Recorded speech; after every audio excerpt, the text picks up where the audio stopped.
introducing because, you know, it's Monday night and I got some friends popping in here and we're hanging out and I save this stuff and share it back out through the 6S1 YouTube channel. So I'm gonna stop looking down because I know I got a bad habit of that. I'm gonna look up at you folks. Um, so anyway, tonight we have on live with us my buddy Jason, who does some stuff with me at CGBytes. Pretty cool dude there. Mr. Roman, who I want to say I know you, but I'm drawing a blank. But you answered the invite, you're here, so good evening. And let's see, we got oh, hello NFT. Let's see, then we have Susan and Shay. Susan goes by Spirit Foxy and the 3D stuff, and Shay is better known to 3D peeps as Heaps Bunks. And I still think Shay has like the coolest name ever, Heaps Bunks. I don't know why that name is. I can't say that name and not smile. It makes me giggle like a little kid. It sounds like it should be a cartoon character or some kind of little stuffed animal, and it's just cute as hell. Love that.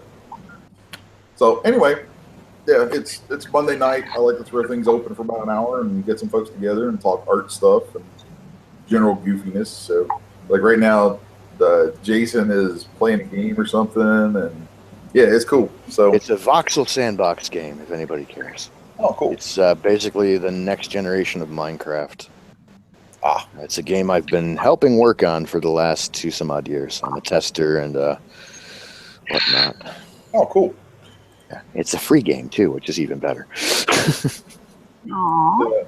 But they got a lot of crap for going free, even though they said it from the get-go that eventually we will be free to play. And everybody's like, "Oh, that's cool, that's cool." And the minute it went free to play, "That's not fair. We paid money, and you're getting lots of free coins. So shut the hell up." Oh. So, let's see. The big thing on deck for me right now is, and I'm going to swing over because I got another machine up that I have monitors and stuff with, is working on Apocalypse Girl stuff like crazy.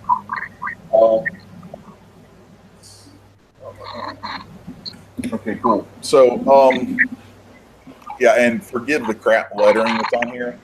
A lot of times what I do when I'm working on comic stuff is I'll write out my plot. I'll plot out the pages. I'll have a loose script written, but then as I'm drawing, I'll actually draw in, just scribble in by hand, word balloons and narrative boxes and stuff like that to get a general idea how it's all going to flow. That way I can kind of break my artwork up a little more along the lines of something that's going to leave room for the letterer. So that's why you see some of this garbage floating around on here. But Apocalypse Girl, which, you know, most folks who know me have been hearing about this thing for a while. The actual, like, my job on it of writer, penciler, inker is just chugging right along. I'm up, let's see, inked. Just finished pages 64 and 65 today. So there's this nice big fat 2-page spread with a lot of crazy perspective stuff in it. And so yeah, that's some fun stuff. And I really dig the page right before it, where you've got this prison yard and then military stuff and all this goofiness. So, but yeah, this is kind of, it's weird, man. I got like there's the 3D stuff, which, you know, I do a ton of stuff for CGBytes, and I've got a bunch of stuff in place with Daz, doing some different things with them and all kinds of goofiness there, and then some client stuff. So I'm staying super busy, but I've been ramping up Apocalypse Girl really, really hard because my personal goal was I made the decision some time back that I was going to do it as a 6-issue limited series, basically, you know, a graphic novel in 6 parts, and then once the 6 are done and published, then I'm going to collect them all together and probably add some bonus material to that. But there's a number of reasons that I'm choosing to go that route, and part of that is that that once I crossed the halfway point, which was basically having 3 books done, like ready to hand over to the colorist and letterer, that's when I would finally launch Kickstarter and start pushing for it. So that's going to be like a big topic for me over the next few weeks, because I'm hoping to run the Kickstarter for this in March. So right on. There's that. And there's also a special private Facebook group that I've fired up that is for, it's a cool little group called the Ambassadors of the Apocalypse. And it's for people who are really digging some of the stuff that I post about Apocalypse Girl. And it's neat. I mean, it's like, it's a book that hasn't been published yet, but it's got some traction already. And so folks who are really wanting to see it happen can get in touch with me, and I'll bring them into that private group. And the whole thing with the private group is I am asking these folks to help spread the social media reach that we have for Apocalypse Girl. And if you are one of the ambassadors of the apocalypse, then there are certain pretty darn nifty thank you gifts that will be coming your way once we complete the first Kickstarter. In particular, like, even though you can see on my screen right now, you see all these pages that are done, they're all in here. And quite a bit of it is done digitally. I also, sometimes I'll break out from the computer just to get away from the screen for a while, and I'll do pages traditionally. Since the majority of the work's done digital, those traditional pages are going to be rare, like crazy rare. And if the book does well, which I'm hoping it will, then those will be kind of a bit of a premium collectible, like because it'll be, this is the physical stuff, and there isn't that much physical stuff being made to it. So what I'm doing is, like, for every person who comes in as an ambassador, I am committing to produce at least one more page, physical. Because if you're one of the ambassadors, you will receive an original page from the book. So I think that's kind of cool. I know a lot of folks dig that sort of thing. So any of the ambassadors will get a page from the book, will get a copy of the book, signed and personalized, and there's a couple other things I think I'm throwing in there just to see how it goes. So, but this thing's going to be. I'm not looking forward to the work of doing the Kickstarter. I'm really not. These things are just monstrous sometimes. But yeah, that's kind of the big thing going on right now in my world. So there's that. So what you guys working on tonight? I know, Jason, you're working on the video game stuff. That's pretty cool. Yeah, they just the game's called Creativerse. They just released part of an update that I tested a couple weeks ago that's adding adventure elements and programming into the game. I can't go into full detail on the stuff that's missing, but they added mob spawners, loot spawners, customizable programmable signs, and other machines. I thought the entire update was going to go live at the same time, so I jumped back over to the live servers with my extra knowledge and made a brand new world because I didn't want to invite public into one of my pre-existing private worlds. And so I spent all my free time after making products, getting everything set up, leveling up, getting all the big gear and stuff, and now I'm working on my my building block storage room so that I can then start going to make my adventure map. So when the rest of the tools go live, I could set that up and then bring somebody smarter in to do all the programming, because sadly they've made this so that I feel you need an MIT degree to handle their freaking power system. Yeah. They've got, well, it's literally it's grade 10 applied mechanics and electrical engineering. It's real world electrics run into a video game. I never studied that in school, so I have no freaking idea what I'm doing. I know So only so much about it as as is necessary, and occasionally like customizing guitars. it's like, check this out. As far Check as I out my screen. I finally learned how to do this. Okay, let me turn off my flashlight here. So all the lights are off. You can see my screen, all the lights are off. yeah. And now you flip a switch and all the lights are on. Now, that doesn't seem like a big deal. However, if I come over to my wiring tool, you see all these little blue lines? These Oh are all God. the wires that go to the various lights that turn on and off when I flip that damn switch. And there's stuff here, there's stuff up in the ceilings. Oh, that's kind of crazy. And it's over on this switch here, and you click on N, it just gives you this little output, and it sends. And yeah, there's a bunch of weird stuff that I don't know how to do. But yeah, if I want to hook a light up, I click on this and I drag it over to another source. Possibly turn. No, I can't turn that off. But yeah, that's just crazy shit. Now, real quick.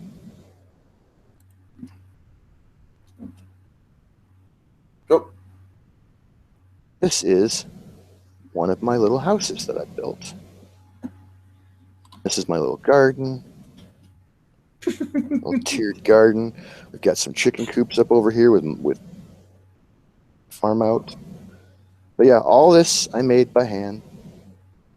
Friggin' block. That's cool. And then there's another little house here. Oh, damn it. I missed my jump. Oh, little house right there. So like I said, basically it's Minecraft with lots of mods. It's the next generation of Minecraft. That's pretty cool, actually. Yeah.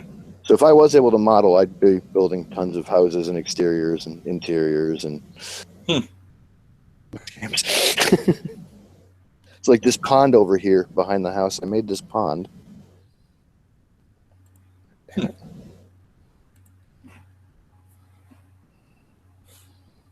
This thing was about half the size, and I wanted to pull it over so I can meet it up with my hill, and I'll build a little dock going out into the water. Cool. There's not in this world yet because most of the time I spent getting basically leveled up, getting the top gear so that I can then start gathering up all the damn resources. This game inadvertently became a management game, more than a box game, because we don't have a creative mode. You have to literally go mine out every resource you need to build the blocks you need to make a build. Oh, geez. And so it just became pure hell. And I keep teasing the devs. I'm like, you secretly hate us and you just want to pretend that you like us. Because we ask for something and they give it to us, but they give it to us where we need to go to MIT real quick before we can utilize our new toys. That's funny, man. That's some good stuff. I'm gonna pop something into Daz Studio and show you a little something else. I got a few things.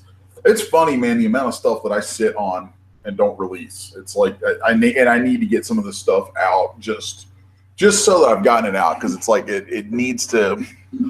If I don't, I'll end up forgetting about it.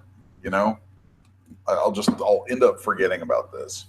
But let me kick this into iRay. I got a couple of scene kits. I went on a little binge back in November, doing little kind of small but pretty cool looking scenes. Mostly because I've had so much stuff that I'm doing one place or another, and I needed environments. And I hate buying stuff from other people. I know that probably seems crappy of me, but I make so much stuff. I just don't see a lot of reason to buy stuff from other people very often. I'll trade stuff all day long because, like, I know I've got a ton of content other people would dig, and it's like, okay, well, I'll trade you mine, throw me something like that. But even then, a lot of times I still don't. I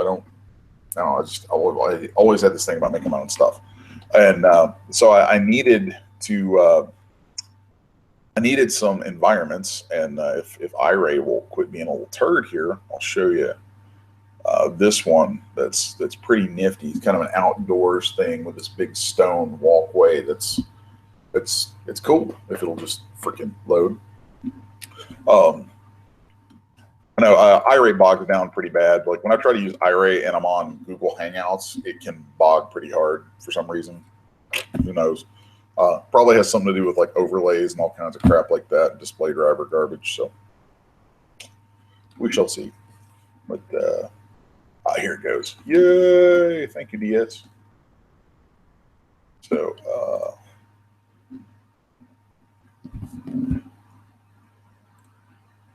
oh, that's pretty. yeah, I thought y'all might dig that. Switch cameras. Actually, let's take this. Let's really, really let it just be a little shit for a minute. There we go.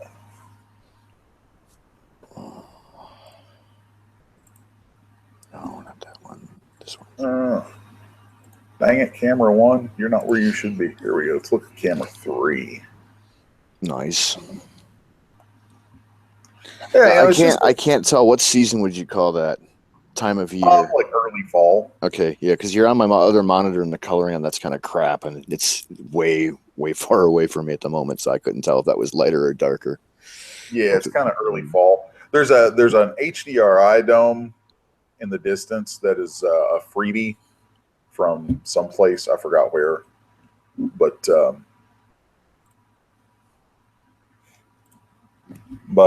yeah, this was a fun little thing to make. It's I don't know. It's got some had some interesting little technical things to try and work through with it. So the way that I did the trees was different than what I normally would do. I did the trees frog thing, or no? I did the trees in ZBrush, but I did them using Z spheres. Mm. So and there's like the trees are done using Z spheres to get all of the trunks and branches, and then the all the little stuff, all the foliage on the trees is from fiber mesh work. And then all this ground cover stuff is actually done in Maya. Like the grass is fiber mesh, but then this ground cover vinage is done in Maya with paint effects. So because you can paint, you can use paint effects, and it's so crazy cool. Like I'm really gonna just shove this machine around for a minute, fire open Maya while I'm sitting here too. Might as well, because I was thinking about paint effects. And it's just something cool to show. If you've never seen paint effects in action, whoa, it's just craziness, just off the hook craziness. And I like using paint effects for some of my foliage stuff. And there's a lot of cool environmental crap that you can do. But environmental stuff is actually what I prefer to use it for. It's like my main use for it. So let's see. Yeah, good old Maya, big dog. Yeah, it's funny because I'm always teaching stuff out of ZBrush, and I love ZBrush. ZBrush is so cool, but man, I love Maya.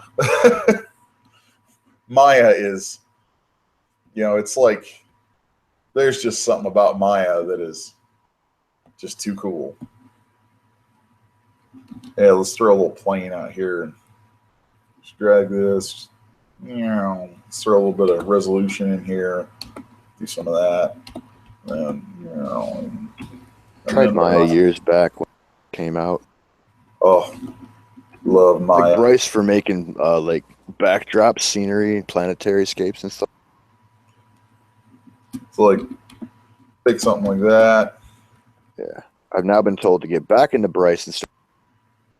Oh, dude, if you're a good hand at Bryce, you can actually use Bryce, like set up a scene in Bryce and get your camera set up just right, and then do a panoramic render.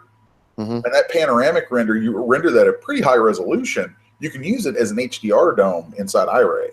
Yeah, that's what I was told. And it is badass. This year. What's that? Bryce, and then do you remember Mojo World Generator?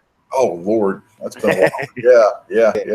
I used to do all of my stuff used to be made in friggin' Mojo World. I love that sumbitch because it was literally like the poor man's version of Bryce for doing that kind of stuff. Yeah. And so I've been thinking about it. It's like going, I'll give anything a shot and see if it sells, because I've done it all graphic wise, making, making clothing, making hair, making, redesigning interiors, doing new textures, making my own skies and worlds. I've done that all myself. Commercially, I've only done clothing, hair, and like a couple texture redos for Richard Breeze stuff. Gotcha. I haven't tried the backdrops yet. Check this out. Huh. Nice. Is that not just crazy cool? Nice. And let's go grab. What else do we want? Let's grab some bushes. Okay, some bushes here. That's a little bigger. Of course, if you undo, it kicks that out of the screen overlay, so then you see like mesh stuff. But like, let's zoom back out and make that a little smaller. There we go. There's still a light. So yeah, it just grows the stuff where you paint. And I mean, it's tricky to get it to output mesh from it because it's not actually really mesh yet. But once you dig into it and you learn a little bit about it, there's some crazy stuff that you can do with it. Yeah, that was my next question: is how's the UV for it? Well, see, the way that I output the meshes from it, I output them as NURBs, so they have parametric UVs. Okay. They have like perfect squares every time. So it's like squares and tiles. It's another thing I've been thinking about doing is doing up my own plants and flowers. So I got to look into that frog thing. Is it Z Frog or whatever the hell it's called? Yeah, X Frog is pretty badass. Yeah, X Frog. There it is, X Frog. Yeah, X Frog is pretty sweet. There's some other cool stuff that you can do. Like I've used paint effects before working on like animation stuff, like for broadcast and film stuff. That where I've used paint effects to do special effects type stuff. And there's some craziness, man. Let's go in here and where's let's see. Oh, come on now. Yeah, it's funny. Like if you need just quick fire, okay, watch this.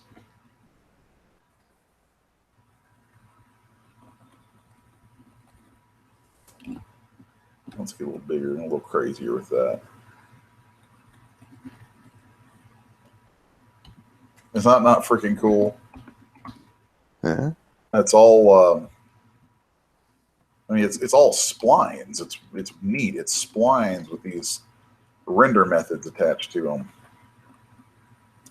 So then, like, I can throw in a bunch of fire. Let's go grab some dark smoke. Let's use a smoke tube.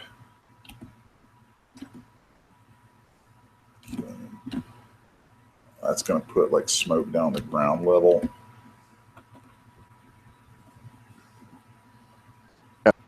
And then animate that by hand first. Let's do well. That's the other neat thing about it is you've got here we go. Check that out. So I'm gonna spray all that kind of stuff in there, and then you can animate all the parameters of that because like if I go in, oh, where's that? Let's kick back out of here. Let's go into here. So here I can see all these splines and stuff from it. So if I grab those and I come in here, check this out. This is so cool. So here's like the smoke rising, and then start drilling, and you can animate, of course, all this stuff right here. So, and then you can tie all this stuff to like different kinds of physics, and oh, it's so much fun. Right on. Yeah, I love that kind of stuff. Love that kind of stuff so much. Here is the dress I'm working on right now. That is for Hamlin's strapless mini dress for G3F. Oh, cool. So there's 2 styles in each one. You've got each style has with and without baubles. And this is the thing that got me really, really, really angry, okay? Like, if you make a base product and you have all this ornamental stuff built right in, then include it. Utilize it. They didn't utilize it. They just threw like chrome, gold, silver, plastic. That's it. They just made a little node and array and said, here you go. And then in the texture file, they literally just blacked out the entire area. In the template, I found all these little shapes. I'm like, what are these little shapes for? So I start applying my little cheat colors to it, and then throw it on the model in Daz and go, okay, now what is this? Oh, that's where you are. Oh, okay. And so in the end, the file actually works. And so now every one of them has a color scheme that works, and it's not just a solid color on the baubles, which I thought was stupid. Like if you look at the pink and black one here, you've got some nice complementary golden chrome and a starburst. Yeah, that makes sense. Where you can't do that just applying a strict chrome thing to it. And it looked kind of cheap. The base product just looked kind of cheap. It was cool, don't get me wrong, but it looked cheap. And at $20, it shouldn't look cheap. Really? And then this one here's the flower one. Of course, these are all zoomed in, so they look kind of spotty, but again, I kept to the color scheme of the flower. So you've got green with the stems, and you've got gold for the actual petals for the baubles. Yeah.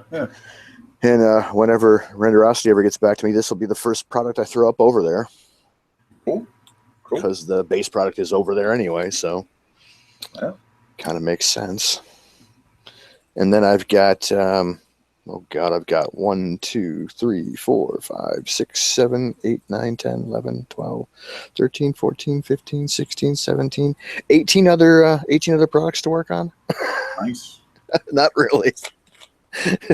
Because I'll probably only do maybe 4 or 5 of them and then get sidetracked and do 10 other products somewhere else.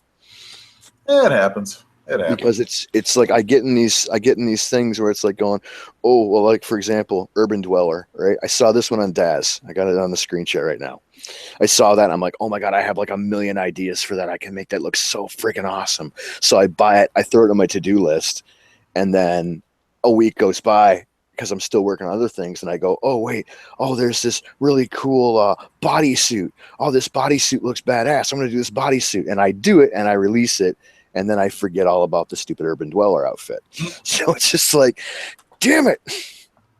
And there's just not enough hours in the day. Really is not. Oh, I know that feeling all too well. All too well, man. Yeah. I have a bathrobe that was released a long time ago that I still may or may not do something with. Because I had a few ideas for a bathrobe.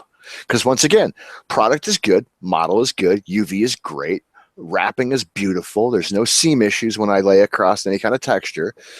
But the presets they give you are real, just cheap crap.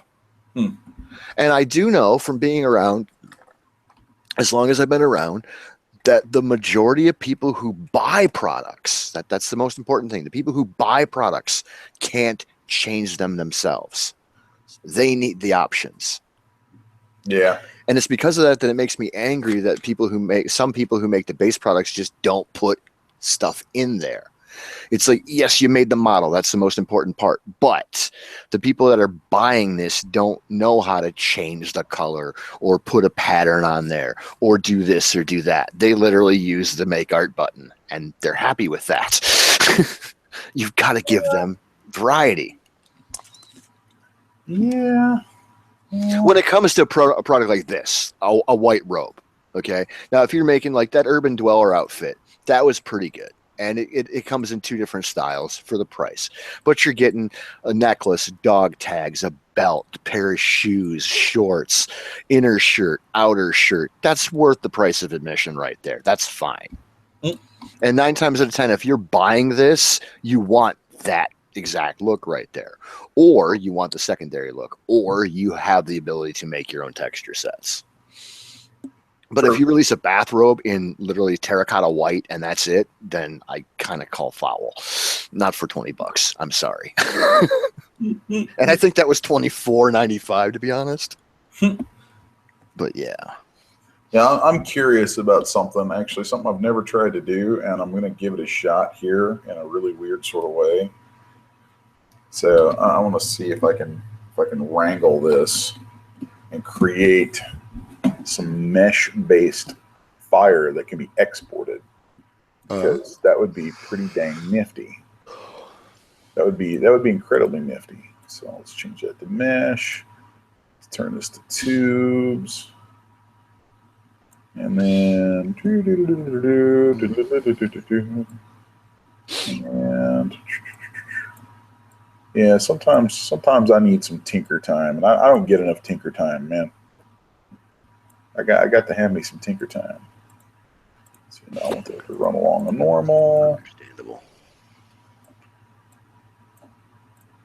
And dang it, why is my elevation not coming up on those? I find that problematical.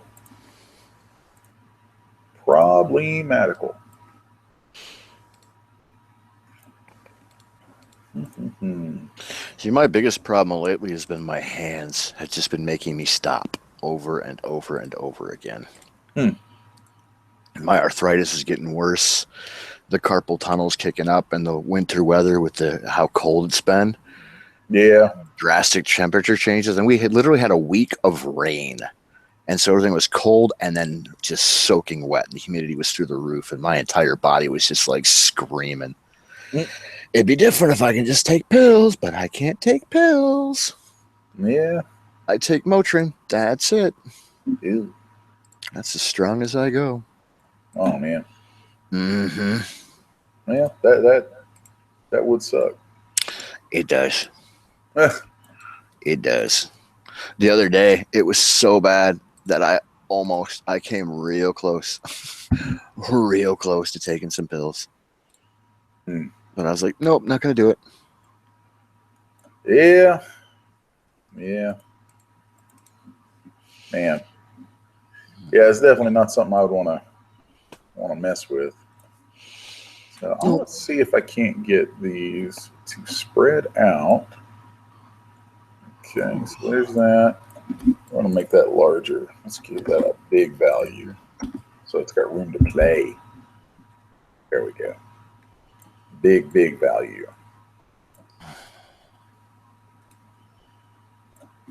So what I'm thinking is get out of here and go see if my other world got set back up yet. Your what? My other world. Oh, okay. There was an error with it yesterday. Gotcha. So I had to send a message off to the devs and go, hello?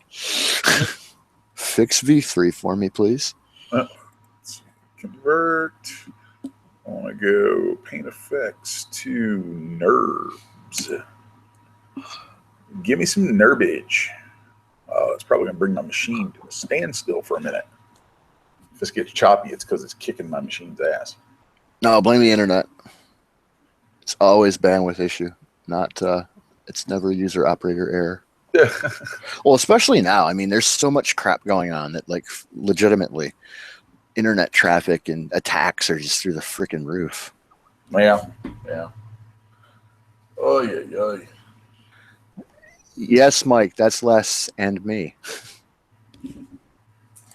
Let's see. I think I'm going to log on the other machine so I can talk while this is chugging and actually see who's here. And it's literally just you and me right now. Oh, okay, cool. And they didn't leave while I was talking. Yeah, I figured, people are like, oh, shut up, Les. Well, I would actually understand if they left when I was talking, because it's like, we're here to talk about art, not a freaking voxel sandbox game. Although, I'm sorry, this is its own form of art. Oh, yeah, it's kind of awesome. But you got to see my house. I think it's on this, I have is the lodge on this one? I don't remember. I have 5 worlds on this freaking server right now. Uh, Well, what happened was we started Loki Land V1 on the second day the Land? game went live. Oh, sorry, Loki Land? That's great. Loki Land. Loki Land has been my brand for almost 20 years now. It started elsewhere. Okay, we'll leave it at that. And then I brought it mainstream with a virtual world. You familiar with Second Life? Yeah. Okay. Are you familiar with Otherverse, aka Red Light Center, aka huh? No, Okay. I'm not. So, long story short, Otherverse and Second Life were being created at the exact same time by 2 different companies. Second Life beat them to market going live by 2 days. So instead of trying to build a better platform or just try to compete, they decided, let's go adult. And so they went and created a virtual Amsterdam and made literally the red light district in 3D. And they went after all the adult clientele, and they did that for a good 7-8 years. They came to me originally and pitched me the concept. I laughed my ass off and said, no one's going to be interested. Thanks, but no thanks. I'm staying as far away from here as possible. Fast forward 7 years, and I hear through the grapevine that they're having the very first ever virtual adult expo online, a convention online. And I'm like, that's insanity. I've never heard of something like that. And I need to be there because of who I am over on that side of the internet. So I contacted them, and they're like, without missing a beat, they're going, oh, now you see the value. I'm going, oh, that's what this was?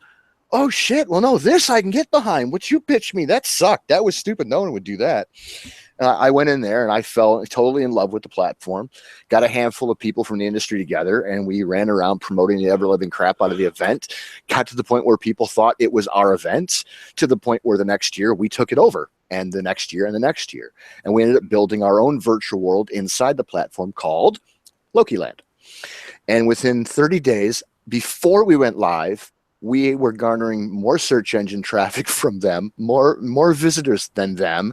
We were getting articles about us saying that we were the most popular platform inside the platform. We weren't even live yet. Hadn't even opened the doors.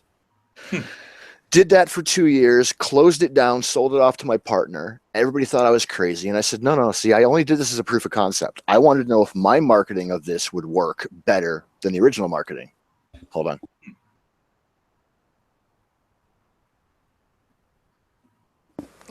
Shinko. And so I sold off the company, and that was it. Bing, bang, boom, done. Then moved over to Minecraft, and we opened up a Loki Land server on Minecraft and ran that for a couple of years. And then when I went over to Windborn, another voxel sandbox game, I made a world in there called Loki Land, and here in Creativerse I made Loki Land.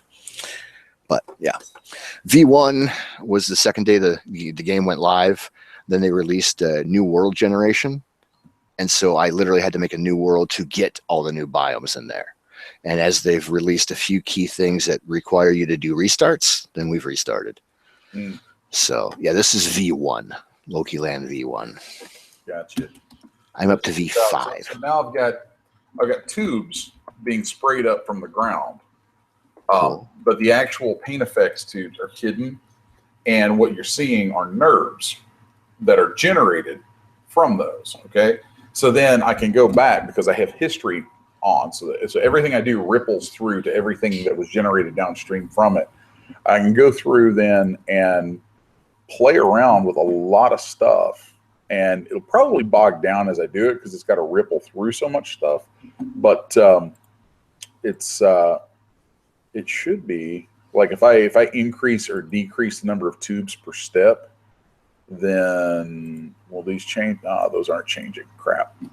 That sucks. I know it would change on the actual paint effects, but these guys aren't wanting to change, and that sucks. Just get rid of all those guys. Like that. This is my farming village right here. Farming village. There's a little windmill right there, and it got flowers. Got gazebo up there.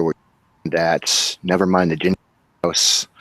There was a Christmas build competition, and I originally was going to run over here and just put gingerbread over all the buildings and submit it, but got busy with work. Mm. To shit can that idea. So there's like some areas that still have candy cane fencing and stuff, but you've got the wheat farm right there, you got lettuce farm over there. All the houses are different.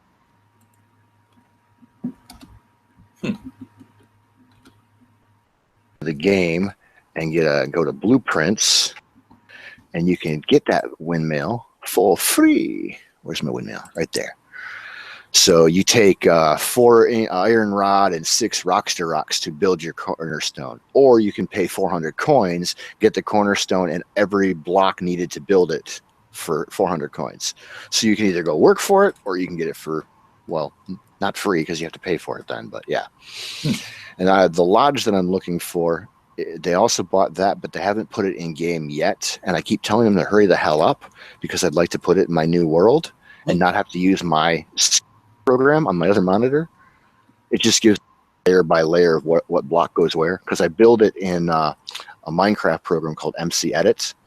It's basically just like the game, but you can just sit there and like make a wall by clicking here and then clicking like 10 high, and it'll automatically put 10 blocks there. And then once you have your model saved in MC Edit, you export it as a schematic file. Then there's a program called Schematic to Blueprint. You open up the schematic file, and it gives you a layer by layer representation of what blocks go where. So I bring that in world and build it that way. That's pretty cool. Yeah, it's a must-have when you're doing a big build. If I'm doing like little houses, like all these little houses I just did, but like the big stuff, like the windmill that's got a lot of intricacies to it, or the lodge, which I got to get to the lodge. The lodge is a must. You got to have a blueprint. The damn thing's gigantic. I don't think that thing's here. Yeah, that's over on V2. That's the problem of having too many worlds. Well, seriously. And I deleted a lot of them too. V2. This should actually put me in the lodge if I remember correctly where I last left out of here. But this one is an alternate version. It's a swamp version. I built it in a swamp, so I use different blocks to do it. Originally, it's just like a log cabin, gigantic ranch with a wraparound deck and stairs coming off the sides. It's really cool. I love it. The first lodge I built burned down the day they introduced fire spread because I had torches inside a wooden building. Yeah, that wouldn't really work. Yeah, it wasn't a smart idea. The funny thing is I was in the testing server. I knew fire spread was coming. I had tested it. I had helped them tweak it. I helped them dial it back and where to spread it and what it should take to put it out. And when you dump the water, it shouldn't be instantaneous because it's, fire. It's got a life of its own, right? Yeah. You're going to have to keep at it to actually knock it out. So, and then, okay, it's going live. All right, I'm going to go have a cigarette. Then we're going to go live on stream and show off the new world on the live server with fire spread. And I kicked the Twitch stream on, had about 100, 200 people watching the stream. And I load my world up, and there's a giant bonfire. And my house is on fire. And everybody in the stream's like, whoa, what the hell is this, Loki? And I'm like, fuck. And this is before it was public knowledge that all of us were in the testing server. And so it's like, I'm sitting there going, I'm trying to everything in my power to not say the words. I should have left the testing server and came back here and removed the torches, but I knew I couldn't say that out loud, so I just sat there, just silent for like 5 minutes. And the chat's like, "I bet he's crying with his mic on mute." It's like, no, I'm just really angry at myself because I didn't come back to remove the damn torches and swap them out with lanterns. I knew better. Oh, so check this out. So, like here, these tubes are generated, and I should be able to toss a texture on them here in a minute. But so then, like here, I can define the resolution of those tubes, and then of course you got your length, and you can randomize the crap out of them. So let's just kind of do that, and then you can play with the width. Like this thing right here, you bring this up, and so like if I grab that, let's change that to smooth. Let's do linear with it. Let's change that one to smooth. There we go. So then all of those you can actually mess with, you know, their overall shape quite a bit. So this profile becomes like a lathe around them. Mm. It's pretty nifty stuff there. And let's see. There's all kinds of goofiness we can do with this. It's pretty cool. But in the end, what I want is to get it to generate mesh that I can take elsewhere. And there's a few different ways to do that. So let's do Paint Effects NURBS again. Let's see what it spits out. I'm not expecting it to go well because I'm just tinkering, but whatever. Yeah. So, Here's the lodge, by the way. the lodge. It's All right. and that thing is freaking massive. Turn me on some textures. Watch this thing chug for a minute. That's really lame. I wonder why it's being a little turd. So now let's come in here. Why do I not have? Oh.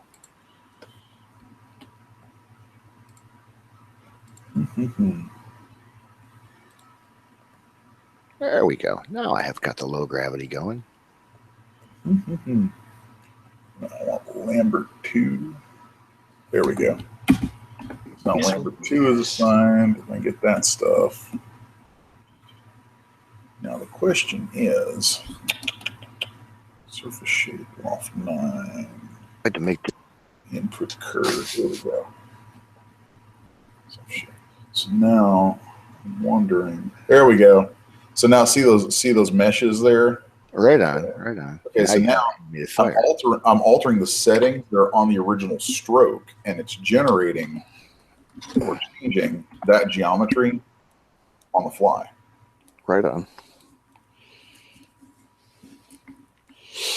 And that is really damn spiffy. Cool. There's a lot of cool stuff that can be done with that. So like, let's just you know, we can mess with those shapes. You see that? And of course, that's all that geometry is perfectly square UVs. You can throw any tile on them and it'll work fine.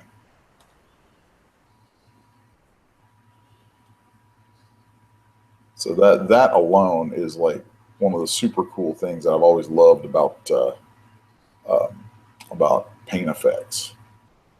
It's just really neat, the stuff that you can do with that. And and the other thing too is like you could actually animate all this kind of stuff. I can sit here and change the shape that this is all output at right here with this stuff, and as long as it keeps the same vertex count, I could save it out as morphs. Right on. So it's really some pretty nifty stuff. Let's go behavior spiral. Yeah, if you want to kind of shroud that stuff up, break it up a little bit.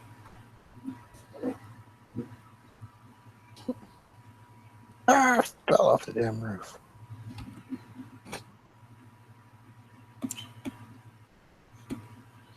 I would love to make this in Daz.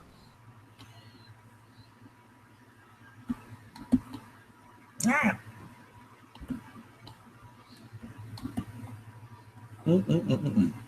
Not with these colors, though. There's only one. And, the green leaf roof there and the peak stone.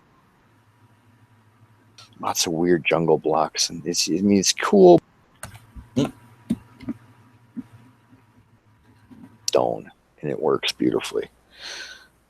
But like, I know how this would work in Daz. Exterior is its own product, and then it's its own freaking product. So like, this would be like 20 different products, and no one would bet an eyelash. Oh yeah. But I've always liked this. I built this originally in Minecraft. We moved it into every server that we ever built or played around. And then I built this after the original smaller version burned down. I built this sucker in V1, built it again in V, and built it in V4. Oh, no. I've only got it in 1 and 2 because I've been waiting. That's what it was. over here. Daz, but I have no idea what the hell I'd do with it in Daz. There's nothing special. That's pretty nifty, though. It worked out good. That's why I put the lodge here first, and then went to build the mound where the lighthouse is. And then from the very top of the lighthouse, you can see the lodge, and from the lodge, you can see the lighthouse. And it's literally, everything is built exactly at the very farthest possible spot before you lose your draw distance. And that's where it's like, because the devs came out and they're like, how the hell did you figure out the draw distance to this? And I'm like, well, I've been playing since day 2. I've torn this sucker apart how many times? And it's very simple. You get at least 2 other people over here and have them start building pillars in the middle of the water. And when you can't see the pillar, that's your cutoff point. And I just build around that. The bitch was actually building in the middle of the water because of the freaking water physics. I still have to come back here and clean up this area here. The lighthouse is sweet. Whoa. There we go. See, there's that geometry I just generated. There's what it looks like when I first bring it into DS. Of course, it's going to sit here and hang for a minute because iRay is being a turd. Right. iRay, like any render engine, none of them like having tons of transparency. So when you're doing an environment like this and you got all that grass and all that goofy crap, you know, it's going to chug on it. So it's just beast.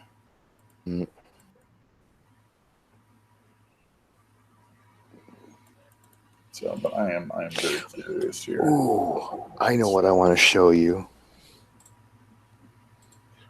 So what I should be able to do with this in here now is take the map that I shoved into it and have that go into the emission color. Oh, the same. What? What? Just got an error. I tried to join my world and it says world is saving. Please try again later. Oh. They just added new messages to the system, basically. This stuff's always happened. We've just never seen it before. Word. All right, so let's change that. So now it's starting to flame up a little bit. Beautiful. And then, let's see. Yeah, that luminance has got to go up, up, up. Well, first off, we're going to change it to kilometers instead of centimeters. There we go. See that? Check it out now. That's cool. And it's emissive, so it's, you know, it's doing its thing. All I hear is Billy Joel in my head now, though. We didn't start the fire. It was always burning. Yeah, the thing that's really neat out of it is like I can, if you notice, I used ZBrush as a bridge, right? Because I got, you got Go Z in here, so I can Go Z a mesh from here into ZBrush, and then I change in ZBrush, I change Go Z so it'll spit the mesh over to Maya. Nice. I could just, you know, export the stuff out of DS and import it into Maya, but I like how naturally the settings all work out like that. It's pretty nifty. Yeah, that actually came out far cooler than I really expected it to. That's sweet. Yeah. Check this shit out here. I would love to figure out how to do this in Daz or even Poser. This is by far, I think, one of the most intricate builds I've done.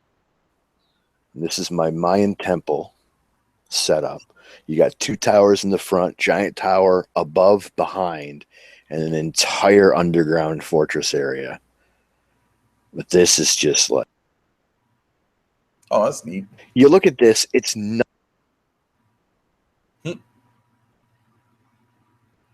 And the little frou-frou of where the grass goes, where the vines go. There's also some... Yeah. Symmetrical. I just noticed the time, and we've been on for about an hour, so I'm going to go ahead and call it for the night.